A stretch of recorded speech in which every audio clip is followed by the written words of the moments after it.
everyone. Thanks everyone for coming, both online and here in the room. We expect some more people joining, but we're going to start.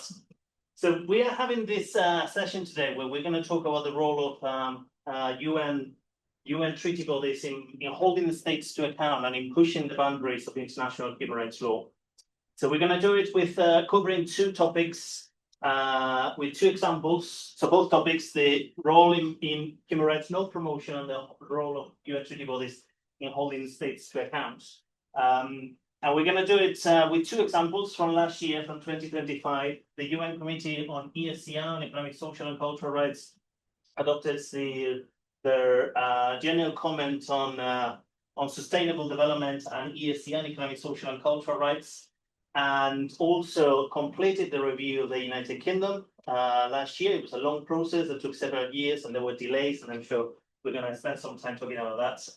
And we wanted to have a discussion involving colleagues here at Essex, and we have the privilege of having two members of the UN Committee on ESCR. As you know, this is an independent body made of 18 independent experts, come from different parts of the world, but they don't represent their countries of nationality. They act independently. And we have two members with us today. Yu-Young Lee, she's in Korea, where it's at the moment. Did you say 10 p.m.? Was it 10 p.m.? Yu-Young?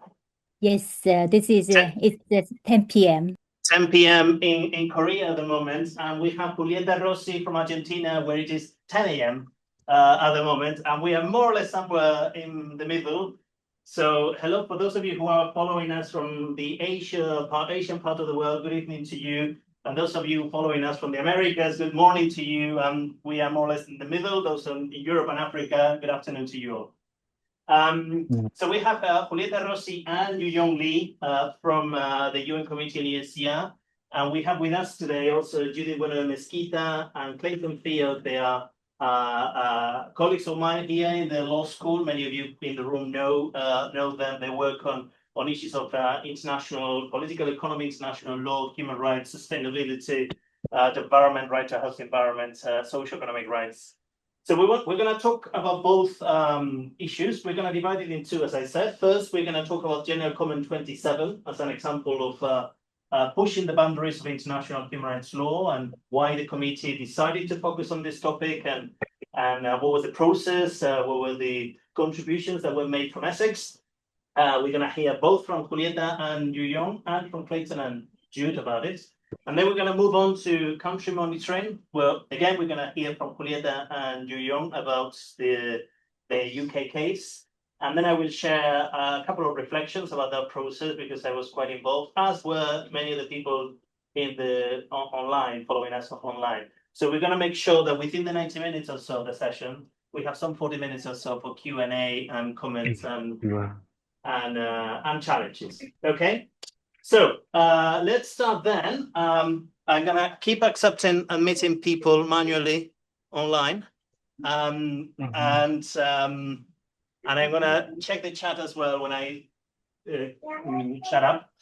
We're gonna start with Yu-Young Lee, who's gonna present and people on Zoom, if you guys could please mute yourselves. We're gonna hear from Yu-Young Lee first, and then Julieta will comment on why the UN Committee on ESCR decided to work on issues of sustainable development and the relationship with ESCR. What was the process? What were the conclusions? First Yu-Young, then Julieta, and then back to the room. So Yu-Young and Julieta, the floor is yours. Thank you very much, Calder, for having us here in this excellent event. Good morning, good afternoon, and good evening, everyone. It's a great pleasure to speak at this event organized by the Essex Human Rights Center.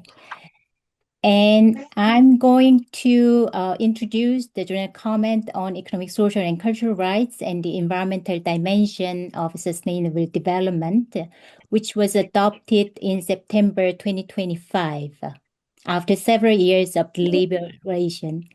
It reflects contributions from state parties, civil society organizations, national human rights institutions, and academics.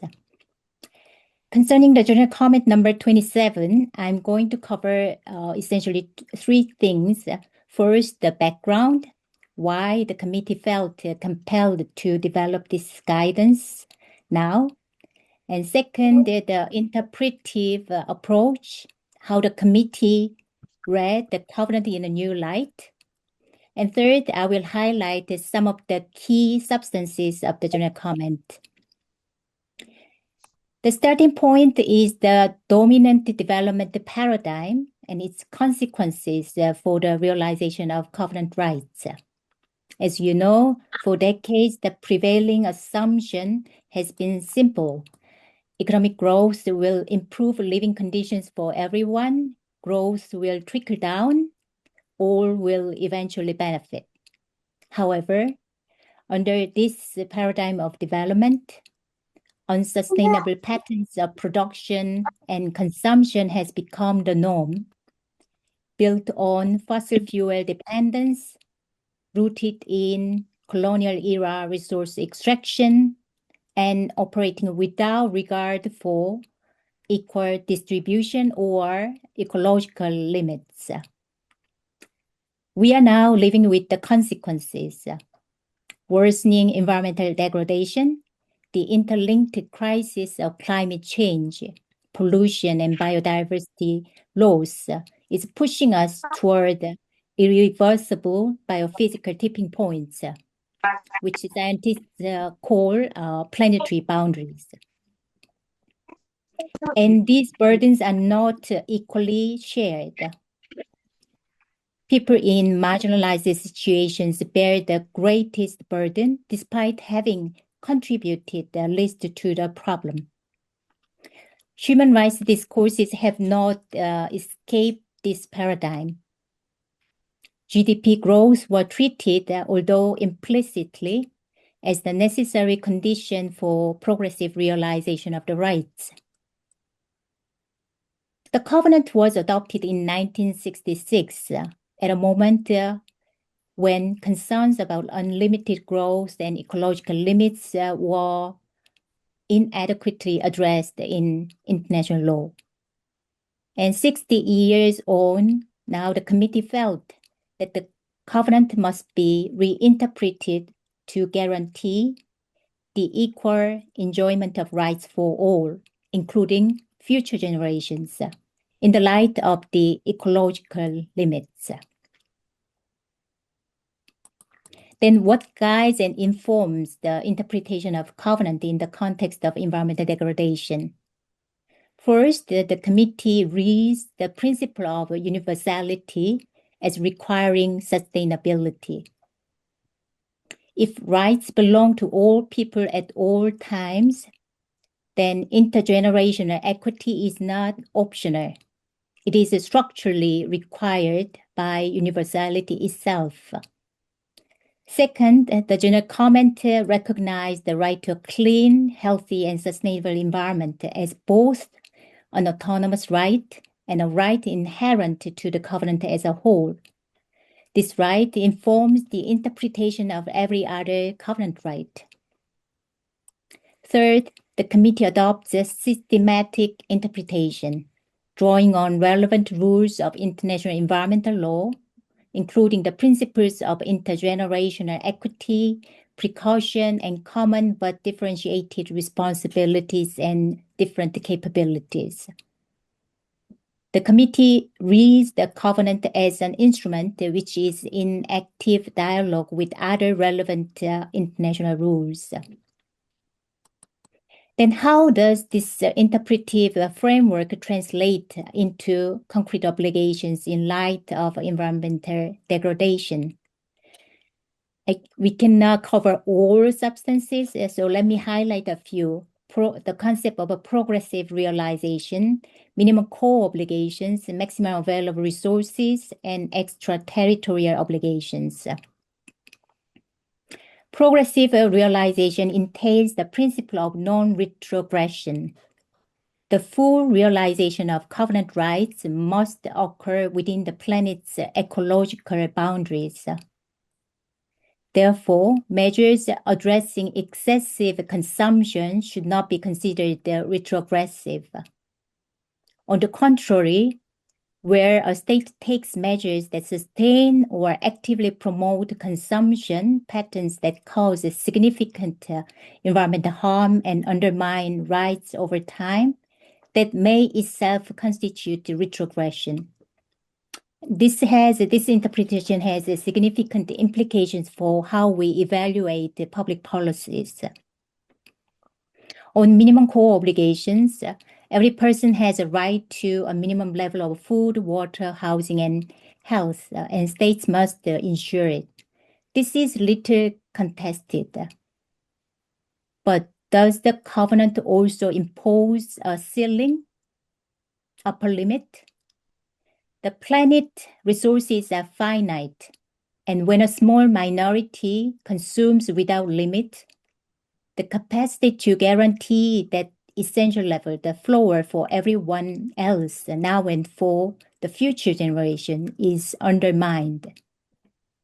The general comment does not use the word ceiling or upper limit. Nonetheless, the message is clear. Human rights law can no longer speak only to the floor. It must also speak to the ceiling. On maximum available resources, this concept in the covenant asks not only a question of how much states mobilize and spend, but how states do. General comment stressed that resources must be mobilized and allocated in a manner compatible with ecological limits. On extraterritorial obligations, environmental harms do not stop at borders. General comment affirms that states have obligations beyond their own territory, which include the obligation to prevent businesses operating under their jurisdiction from causing environmental harm in other countries, as well as obligations to provide international assistance and cooperation. This matters because the states most responsible for environmental degradation are often not the states whose populations suffer its consequences most acutely. Before I close, let me say a word about just the transition. The transition away from fossil fuels is inevitable. The question this general comment asks is whether it will be just or it can be made just. The shift to a sustainable economy must be governed by human rights.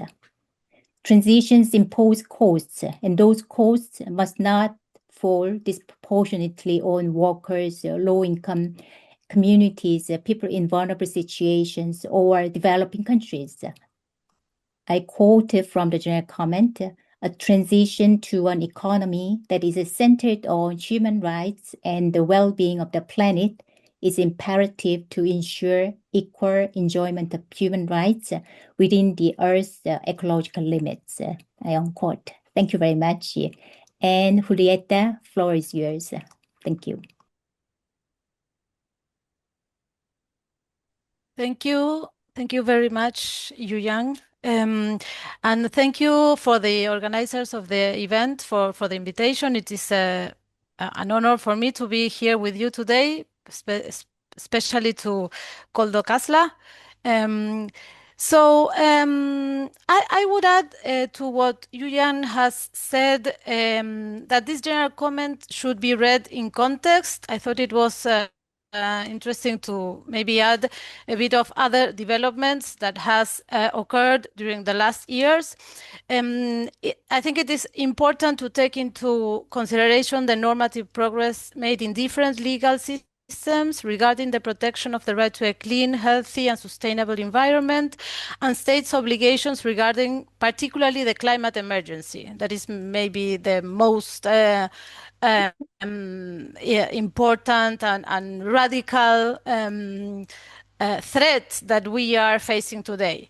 So in this sense, I would like to highlight that at the international and regional level, different courts have determined the existence of specific, concrete, and immediate obligations incumbent upon states under public international law to address the extremely harmful consequences of climate change for the protection of human rights of present and future generations and for the life on the planet. The pronouncements issued by various international tribunals and bodies on this matter during 2024 and 2025, namely the International Court of Justice, the International Tribunal for the Law of the Sea, the Inter-American Court of Human Rights, and also, well, our committee jointly and contemporaneously deliver a powerful legal and political message to the states of the world. The global framework recognizes the right to a clean, healthy, and sustainable environment as a human right and imposes a clear and immediate course of action to attempt to halt the worst consequences of the climate emergency for human rights. In particular, I would like to refer to the advisory opinion of the Inter-American Human Rights Court that offers an innovative guidance on the implications of a human rights approach to address this phenomenon, and it has been very important for the Latin American region. I highlight this advisory opinion in one aspect because it is in line with General Comment 27. I think that they are coherent, interpretative progress in both systems. In particularly, because time is limited today, in relation to the duty of international cooperation in this area. The court, as the committee, emphasized the principle, and as Yu Yang has already mentioned, of common but differentiated responsibilities in relation to the causes of climate change. This plays a fundamental role, and the principle requires consideration of historical and current greenhouse gas emissions, the respective capability states, particularly economic and technical, and their specific needs to achieve sustainable development. This obligation requires the adoption of all necessary to respond comprehensively to the climate emergency. According to the court, but also to the court and to the committee, it entails the provision of financial and economic support to least developed countries, including consideration of public debt context, to advance a just transition, strengthen technical and scientific cooperation, and the implementation of mitigation, adaptation, and reparation measures that may benefit other states. Financial assistance to developing countries with high public debt burdens, including through debt restructuring, relief, or cancellation, is essential to enhance resilience to climate-related crises. In this context, coordinated action is also required to strengthen domestic resource mobilization, promote progressive taxation, and combat tax evasion, corruption, and illicit financial flow. To sum up, I would say that the effective implementation of the obligation of international cooperation recognized by the Committee on Economic, Social, and Cultural Rights and also the Inter-American Court of Human Rights is central to advancing climate justice, reducing inequalities both within and between countries, and achieving sustainable development for all states in an equitable manner. So thank you very much for your attention. Thanks very much, Yu Yang and Julieta. In the drafting process, as is often the case, the committee received open to time periods of submissions for people from all over the world to send comments about the previous draft or the original draft of the general comments. From Essex, there were 3 submissions. Jude and Clayton and Marina Lostal submitted one, and I'm sure they're going to talk about that. Jude submitted another one with some colleagues from other universities, and I submitted one with some people who are actually on Zoom at the moment. So I think it'll be great to hear from Jude and from Clayton about their own submissions, their own opinions of the first draft, and maybe also the extent to which the final draft, the one that was official, the final text, was improved as a result of the whole process. So please, Sylvie. Well, thank you, Caldo, for. Do you want the slide? Should I put it? Yeah. Okay.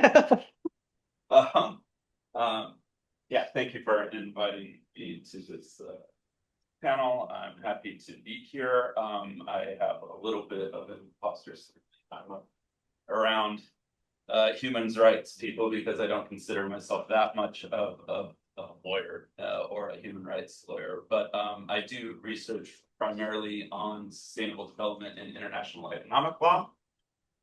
And so I do definitely have sustainable development as a primary research interest. And so I joined on, actually it was Jude and our colleague Marina Lostal who began this submission and invited me to join in based off of some previous research I've done in the past.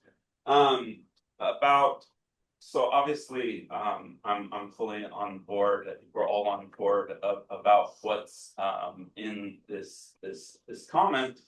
But where we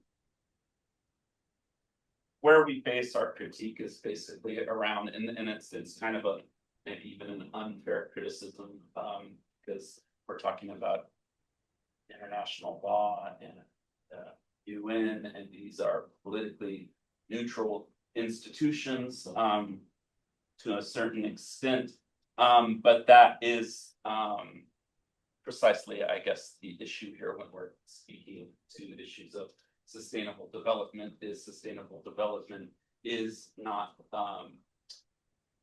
a very politically neutral idea or principle or norm or whatever you want to call it. It comes with a number of background assumptions regarding a international political economy, and I'm speaking specifically towards capitalism. And at least from my perspective, as long as we are acting within a capitalist political economy, there will always be a tension between realizing certain economic, social, and cultural rights, particularly in regard to the environment. Clayton, sorry, but they say that it's a little bit not loud enough, so. I'm not speaking loud enough. That's Yeah, the that'll be first the time first. I've literally ever heard that in my life. I don't know if maybe you could, I don't know if you could perhaps stick closer to these other mics over there. Yeah, thank you. Like this Thank is you. better. Is it better for people on Zoom? Yeah, a okay. little bit better. Yeah, okay. Thank you. All this I wish there like dirt or rocks here that I could kick her out. And so yeah, that was basically just the extent of our comment is that we're approaching a very political issue from a very depoliticized approach when the enormity of the crisis with the climate and environmental degradation, I would argue, at least anyway, and what we tried to say in our submission, was that this is almost inherently a political problem, and the elephant in the room, capitalism, must be addressed because growth is inherent to capitalism, and that is something I guess I'm not going to get into right now, but we could in the discussion section later. Is just a lot of this argument is based primarily on the critique of capitalism, that you don't have capitalism without growth, and you therefore don't have sustainable development within a capitalist political economy. That's what I'll say for now. Thank you. Yeah. So thanks very much to Young and Julieta and Clayton for your remarks. I'm going to follow on from what Clayton has said, talking a bit more about our submission and the final general comment, then say a few words on a separate submission I had with some other colleagues which focused on health within the general comment. So I think, based on what Clayton was saying, we talked about this tension between sort of bias, neutrality of sustainable development, and we also talked a bit about the tensions between economic growth and the other dimensions within sustainable development, so environmental protection and social development. And we also, based on some of the research that we've been doing on post-growth approaches like degrowth, ecological Swaraj, and we have a book coming, co-edited book coming out on that later this year. We talked a bit about those approaches as a sort of alternative, which are based on a lot of work done by activists, by social movements, and they also tie in closely with many indigenous worldviews as well, which is quite different from this sustainable development approach. So we sort of showcase these as alternatives, and we were quite keen in our submission. Talks about we asked that the committee recognise these alternative approaches. So how did the general comment in the end respond or not respond to these considerations?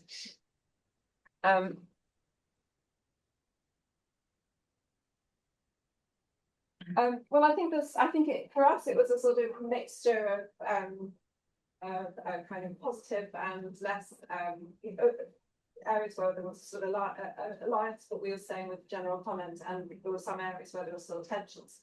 So I think one thing that we did think was that the general comment really endorsed to some degree sustainable development as being sort of interlinked, the three dimensions being interlinked and mutually compatible between themselves and also with human rights. So you see this here in this, I think it's paragraph 1 or 2, talks about the interlinkages between economic, social and environmental dimensions. Paragraph 5 talks about sustainable development seeking to realise the rights of all human beings. So I'm a little bit unsure that that's my own view. But I also appreciate that sustainable development is in a way part of international law and global governance. Was Professor Spies there today? Yes. Of course. And I was on the sure other, if she would come, but on the other hand, Yeah, she's gonna give birth here. Please, And just you'll just have a new Excuse me. junior researcher. That kid already knows Excuse- tax law.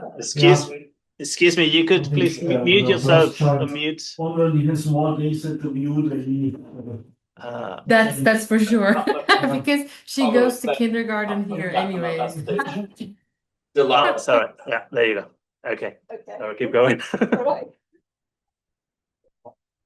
But we do also find some areas where there's synergy. So paragraph 15 talks about addressing the root causes of the crisis of climate change, biodiversity loss, and that notion of root causes is something which sometimes international human rights law doesn't look at so strongly. Again, we've had you talking about unsustainable patterns of production and consumption. That was already in the draft earlier on. But we also see here this critique of an economic model based on unlimited growth. And yeah, so you know, it was a bit of a mixed picture, I think, for us, but overall the general comment, I think we all agree, is very important to set new standards, and it's great that the committee has done it. Now, a bit different, but I did another submission on health. So the general comment has it's quite a long sort of genericness about the nature of obligations and the relationship to sustainable development and rights, but then it goes into looking at specific human rights. And so the second submission I did was co-authored with a number of colleagues who work on global health law, particularly those who work on at the interface of health, the environment and rights. And we took a slightly different approach. So Clayton and mine and Marina's submission was quite conceptual. But the approach that we took when we were looking at health, because we had some very specific paragraphs to work with, was that we just took paragraphs in the draft and we edited it directly with track changes. So this is just, you can't read all of this, but I just wanted to show you what we did. So we kind of rewrote general comment paragraphs on health as we would do with our expertise on global health, rights and the environment. Now the draft was also much longer than it should have been, and so there was obviously a process of consolidating the whole draft. But we're very pleased that quite a lot of our language did actually stay in. So here I've got some extracts from the final general comment, and the green highlights there are is where we found directly that the committee has used the language that we suggested.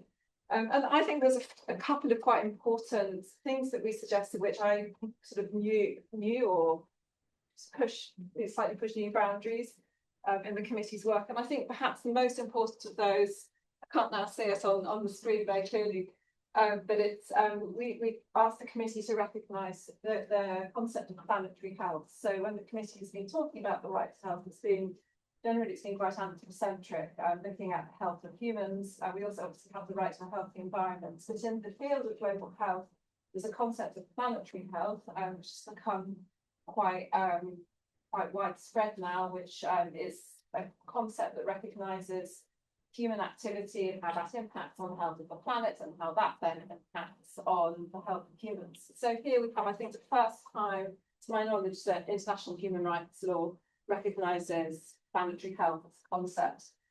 We also have some important language on Indigenous peoples protecting practices and resources for traditional medicines. So again, that speaks to a slightly different approach to sort of mainstream sustainable development. Finally, just to close, just going back to the submission that Clayton and I did, there wasn't in the end a recognition of post-growth approaches specifically. There had been in one of the drafts, I believe, but as the general comment was edited towards the end, that came out, and I don't know whether Juyong or Julieta will want to speak a bit to that editing process and what influenced that.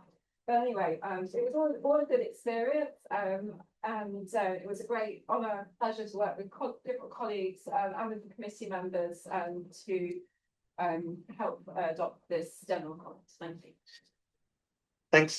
Thanks very much, Clayton and Jude. There are loads of things that I really like to discuss, but I'll urge everyone to put a pin on the thoughts that you have, and we'll come back to this question. I myself have a couple of questions, because now we'd like to move on to the second topic. So the first one was, how do treaty bodies like the UN Committee and ESCR push the boundaries of international human rights law, as in the example of General Comment 27. And now we have the other topic, which is, what is the role of treaty bodies in holding states to account? The treaty bodies can also sometimes receive individual complaints. We're not talking about the individual complaints, because the example that we have to say is, well, first, because in LW 901 and LW 930, that is code for our modules here at Essex, we talk about loads of cases, and there are a few that I have repeated many, many times, that my students are sick of me of talking about Benghazi and Beliliti, Spain, and others. But we're going to talk about country monitoring. The UK has not accepted the jurisdiction of the UN Committee and ESCR. So we're going to talk about how the UN Committee is monitoring states, with example of the UK. As we know, the general rule is that states are supposed to be reviewed every 5 to 6 years, more or less. They are supposed to submit a country report, and then there's a process by which the Secretariat gathers evidence from different UN agencies, people submit reports and so on. And then there is the constructive dialogue in Geneva. If the rule of thumb is approximately 5 to 6 years, well, it's quite telling, I think, that in the case of the UK, it took 9 years, because the last concluded observations are from March 2025. The previous ones are from July 2016. So that is 9 years, in between the 9 full years. I remember at some point at the beginning of the process that the UK government said that they were going to be late in the submission of the initial report because of COVID-19, as if COVID-19 happened only in the United Kingdom. But anyway, there was a delay in the initial process, and then the whole thing got delayed later on as well. But we have finally the concluding observations. I think it was a significant document, a significant process for many reasons. A lot of interest in civil society, testament of which is the fact that we have many of them here in the room representing civil society from the UK. Strong delegation from the UK. So I would really like to hear from Julieta and from Juyong directly from the inside, from the committee itself, how you perceive the process, the engagement from civil society, the engagement from the governments, the different administrations. First, I think Julieta is going to go first, and then Juyong, and then I'll add some reflections and open it up to everybody else. Julieta, please. Thank you very much, Koldo, again. So, yes, as you said, this committee, as other committees, has the main function to review countries as to the implementation of the covenant. Around 70% of our time or the different committees goes towards reviewing the countries. The committee reviews around 14 to 15 countries each year in 2 sessions. But now, due to liquidity crisis, that is changing, unfortunately, and we don't know how this will develop. I think it is also important to put this on the table. This year, we will luckily we will be able to review half of these, so 7 or 8 countries. This is a separate issue, but I think maybe we can discuss it further. The crisis the UN and the treaty bodies is going through. So, as you said, it is not every 4 or 5 years, but every 8 years. That is generally speaking, the time between the revisions, no, of the state. So it's quite long. Regarding the process, in addition to what you have already said, I would also add that the committee in the COPs in the concluding observations identifies 3 recommendations that require urgent attention and must be achievable within 2 years. This is more or less not new, but from the last year's practice, so that the system and the committee can have like sort of implementation also tool, because as I said before, every 8 years, that is too long. So now in current COPs, our committee identified 3 COPs so that can have a more traceable and also the country should come back to the committee in 2 years' time. So in relation to the UK revision, I would describe it as a challenging process. At the time, it was my 2nd year at the committee, and I had not seen such a large delegation and nor such extensive participation from civil society groups. The state delegation included more than 30 officials, including representatives from devolved administrations. However, this is also to mention there were no representatives from the Crown dependencies or overseas territories. So in overall, of course, there was an active government engagement and I would say a robust review process, although it remained partial because of what I have already said. I have just said.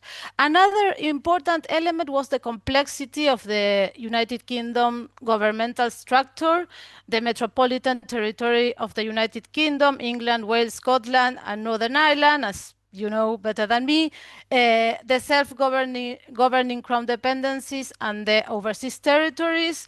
So the committee must review all of them, as the state party, of course, holds ultimate responsibility for implementing the covenant across all territories under its jurisdiction, but each territory presents different realities, governments, legislation, public policies, and financial and administrative capacity, which creates geographical disparities in the enjoyment of economic, social, and cultural rights.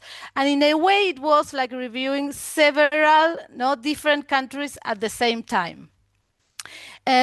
Most of the information submitted by the state concerned the metropolitan territory of the UK, with stronger emphasis on England. There was limited information, no representation, and also no limited information on the overseas territories and Crown dependencies. This is reflected in the introduction of the COPs on the concluding observations, which recalls that the concerns and recommendations apply to all territories. This is something obvious, but I mean, the committee always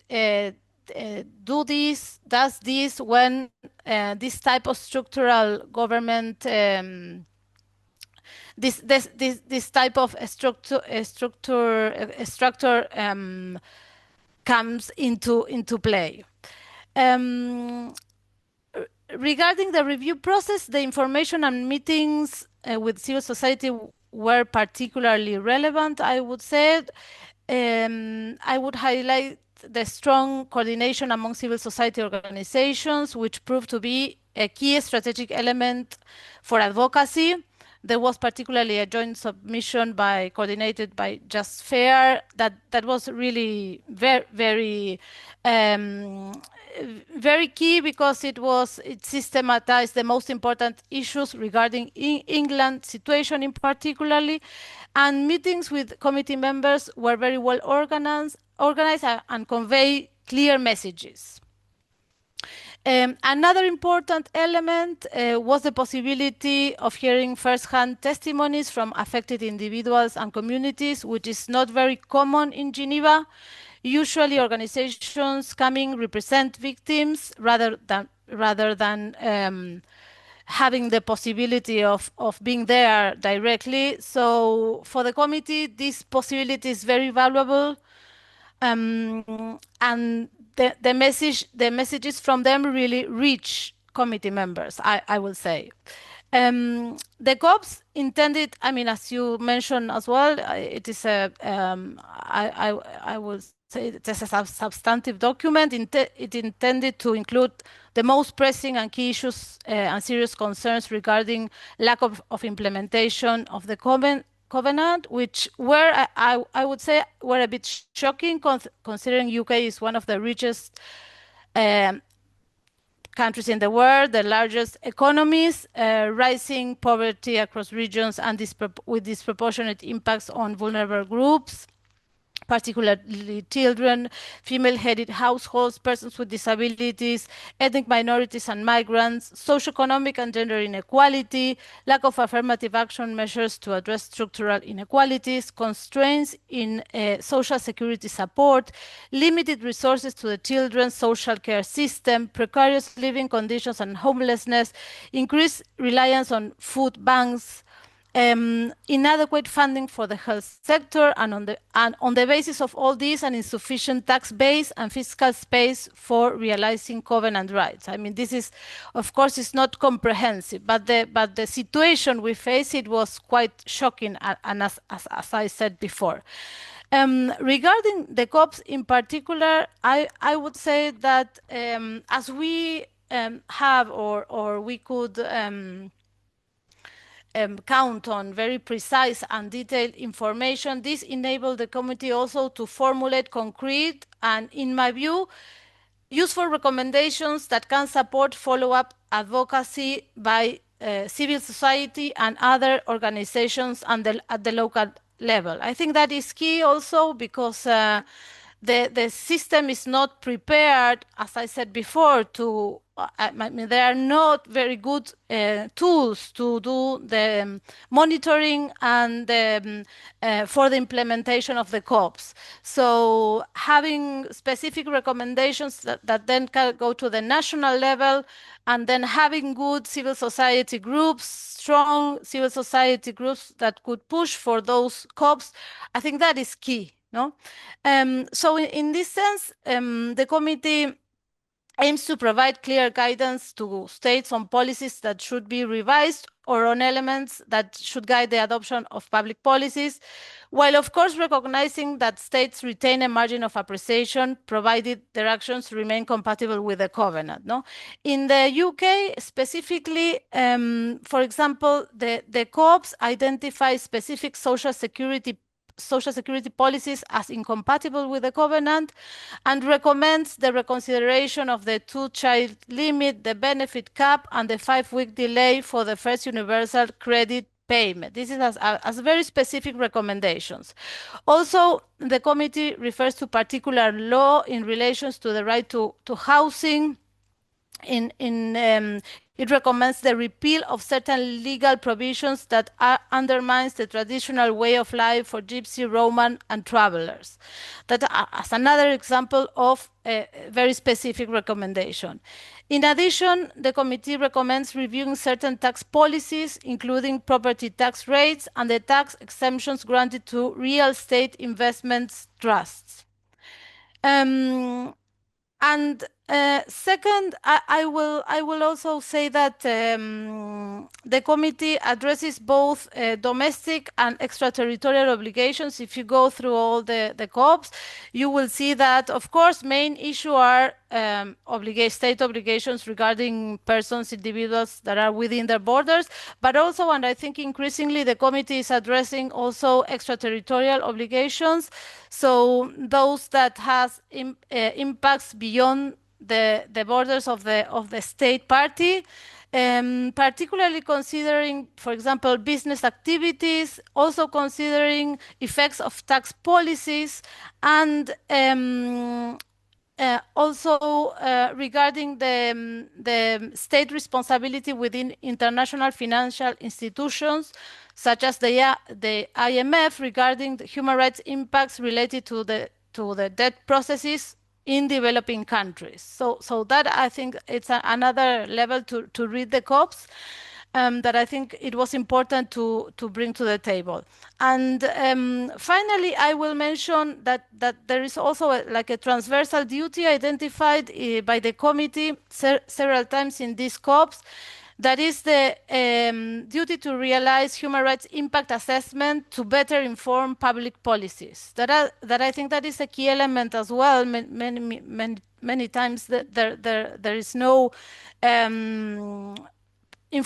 good information diagnosis to inform public policies. So in this case, the committee, for example, recommends UK to conduct independent assessment of the cumulative impact of the austerity measures introduced since 2010, focusing on disadvantaged groups, and of course recommends the reversing these measures that has adverse impacts. No, but there are other also regarding tax policy. It recommends also to undertake assessment of the distributional burdens of tax policies,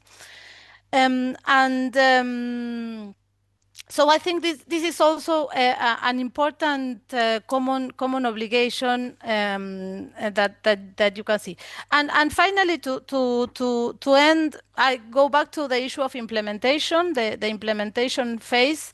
So the COPs, the UK COPs, focus on maximum available resources, austerity measures, and social security, trying to have, to identify recommendations that are very specific and achievable within two period time.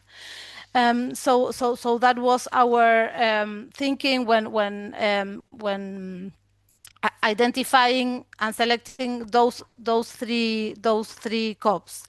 And finally, in relation to the implementation phase, that I think, generally speaking, the treaty bodies are more focused now, and the system is a bit more focused now on the implementation phase, not only on producing these normative recommendations that, of course, and policy recommendations that are necessary, of course.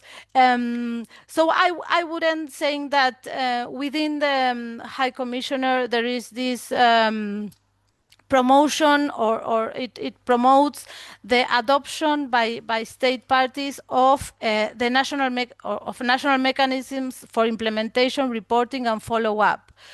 Considering, as I said before, that it is key to construct or to develop tools within the national sphere to implement human rights obligations, international human rights obligations, not waiting that the international system will do the follow-up of the recommendations. I think that I would say that is my final message, and I think in the UK example, there is, as there was such a good advocacy work done in the international level, I don't know details about what is happening at the national level, but I imagine that work has continued in the national level to advocate for the implementation of the recommendation. And I think that there was a good development at some point, but maybe we can discuss it further afterwards. So thank you very much for your attention. Yu Yang? Okay. Thank you, Julieta. Julieta already covered very comprehensively the process and also substantive contents of our review process as well as the concluding observations. So I will just say only two things very briefly. One, I shared the views expressed by Julieta about the very active participation of civil society organizations as well as the individuals and communities with lived experiences. Their contribution really helped the committee members to identify the important issues on the ground, and we were able to raise those issues during the dialogue with the delegation of the state party. So it was really, really helpful. And also I noted that although I wasn't able to follow all the work after the concluding observation was adopted, but I saw some publications on the concluding observations and how civil society organizations view those the recommendations. So I think that follow-up work by the civil society organization, that was also very impressive from my perspective. So and the second thing, I just want to say just on the issue of justiciability of economic, social, and cultural rights. We understand the repeated position of the UK government is that the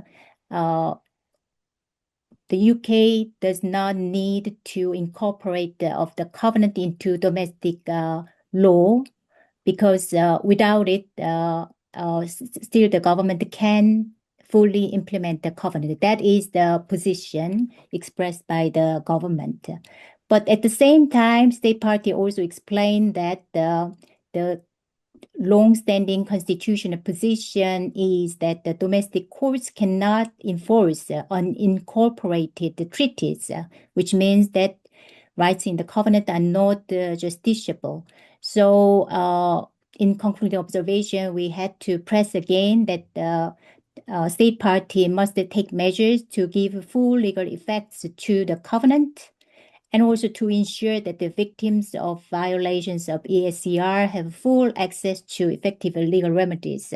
We understand that there are different situations and discussions in Scotland and Wales, but I just wanted to highlight this point, and also I want to hear that whether there are any discussions or development on this issue.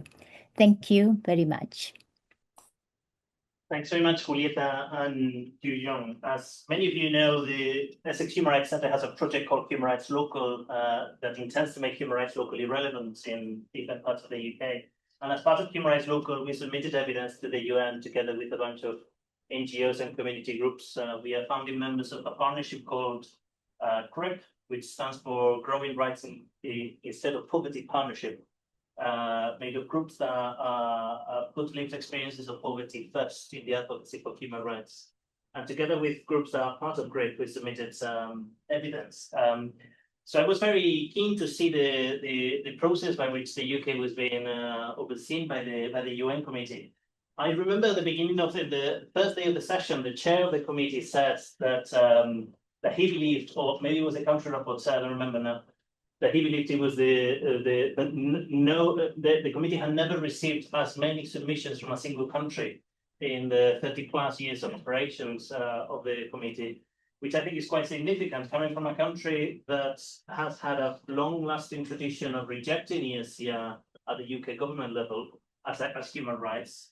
And yet you have a strong civil society, academics as well, but I think academics matter less when it comes to this. Strong civil society submitting evidence to the UN about ESCR matters, which I think speaks volumes about the interest, the growing interest that the ESCR generates at the level of civil society in the UK. I was quite involved in the previous review in the 2016 one, and there were also a lot of submissions, but certainly there were many more in 2025 than in 2016. So that is the first point is to praise, I think, the role that civil society have played in the UK in holding the states to account. As Julieta and Young said, without them, really, the committee will have far fewer resources to hold states to account. My second observation is more a question really for Julieta and Young, maybe for later, is about the size of the UK delegation.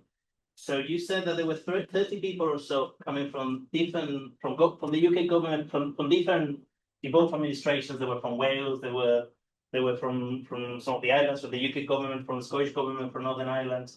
The UK government spoke on behalf of all the crown dependencies, and I take the notes that there are a lot of crown dependencies, and maybe it'll be good for either the UK release the crown dependencies or give them voice in Geneva, but you cannot just do it with one single person for so many crown dependencies.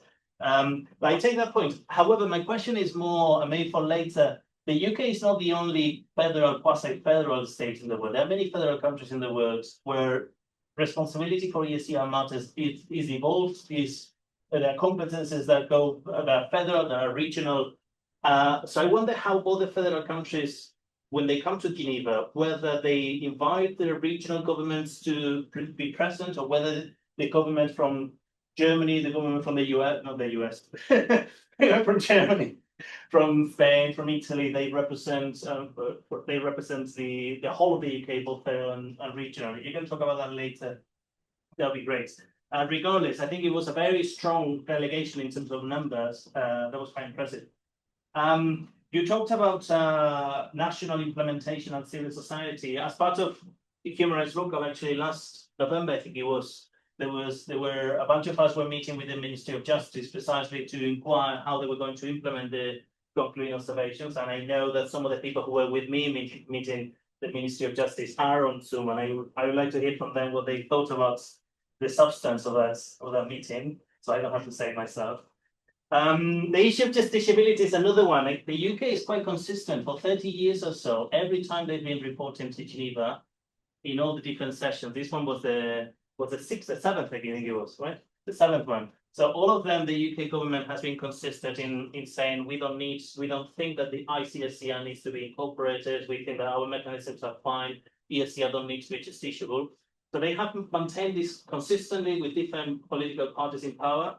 However, there are these important differences on this matter between Scotland and the UK government, also the Welsh government. I think it's interesting that when we talk of the UK being skeptical of ESCR, to remember that, okay, that might be the consistent position of the UK government in London, but the UK thankfully is bigger than that, and there are different views on this matter, different evolved levels. And one other observation before we move on to Q&A and opinions from people in the room is the issue of lived experience, which both of you have highlighted, and I appreciate that. I think it's very important. I'm glad that you think that voices from people who have experienced human rights abuses directly have to be present in Geneva, and it's valuable expertise. Experts are not only the people who read reports and write reports, are also the ones who experience the abuses. However, the UN review is divided in two key moments: the list of issues and the concluding observations of the constructive dialogue. The constructive dialogue was in February 25, but the list of issues, which is when the committee decides the topics they're going to ask the government about, which was early 2023, I think it was. That moment, I know from people who, with lived experience of poverty, who participated at that stage, they were really disappointed by the extent to which the committee was ill-prepared, really, to listen to them. They didn't really have the means. They expected people to submit evidence on Zoom and to be equally capable of dealing with Zoom or with IT, equally capable to articulate ideas in 2 or 3 minutes. People perceived that the voices of NGOs with big brands such as Human Rights Watch mattered much more than the voices of people with lived experience of human rights abuses. And while my impression was that this was much better addressed at the constructive dialogue level, meaning February 25, at the list of issues level, or at that stage in 2023, it was profoundly disappointing. And I hope it will be done better next time around. Okay, so I will stop here.